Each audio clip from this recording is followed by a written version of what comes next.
dlhodobo si myslí, že je už veľký hráč a k tomu, aby bol veľký, musí byť skromnejší a musí viac na sebe robiť a musí dodržiavať to, čo je pre mužstvo účelné, nie pre jeho samého.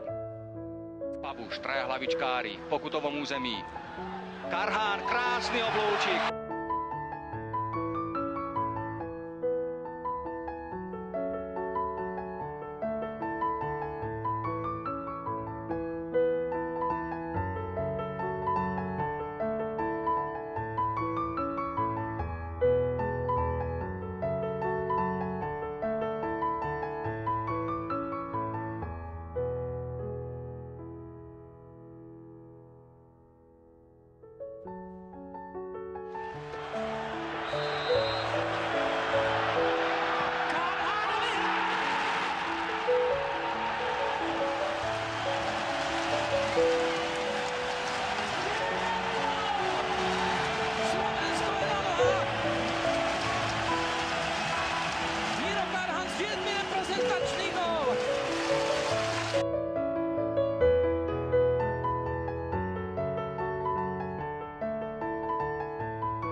Fantasticky vynikajúci Karen, proste u nás doma nedocenený, ale pre mňa dneska nenahradičný, odhral veľký zápas, klobúk dolu pred ním a ja sa hlboko skláňam